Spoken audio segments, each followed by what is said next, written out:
5ই নভেম্বরে মার্কিন যুক্তরাষ্ট্রের প্রেসিডেন্ট শুধু মার্কিন যুক্তরাষ্ট্রের প্রেসিডেন্ট নয়, বিশ্বে ক্ষমতাধর ব্যক্তি সেটার দিকে এখন ফোকাস।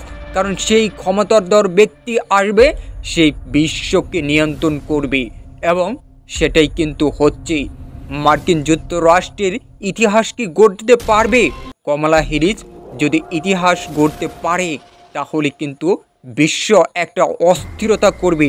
আবার ডোনাল্ড ট্রাম্প যদি নির্বাচিত হয় তাহলে কিছুটা হলেও বিশ্ব শান্তি ফিরে পাবে।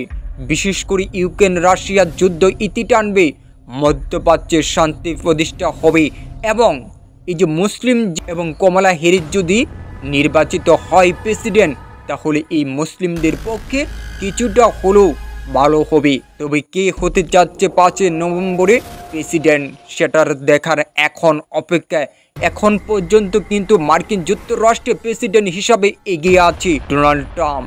তবে কি ডোনাল্ড ট্রাম্পই আবার নতুন ইতিহাস গড়বে, নিজের রেকর্ডকে ভেঙে দেবে? এটা কিন্তু চাচ্ছে ভ্লাদিমির পুতিন এবং শি জিনপিং। কারণ তারা চাচ্ছে যেন মার্কিন যুক্তরাষ্ট্রের প্রেসিডেন্ট রেখেছে। কারণ বিশ্ব এখন চালায় কি?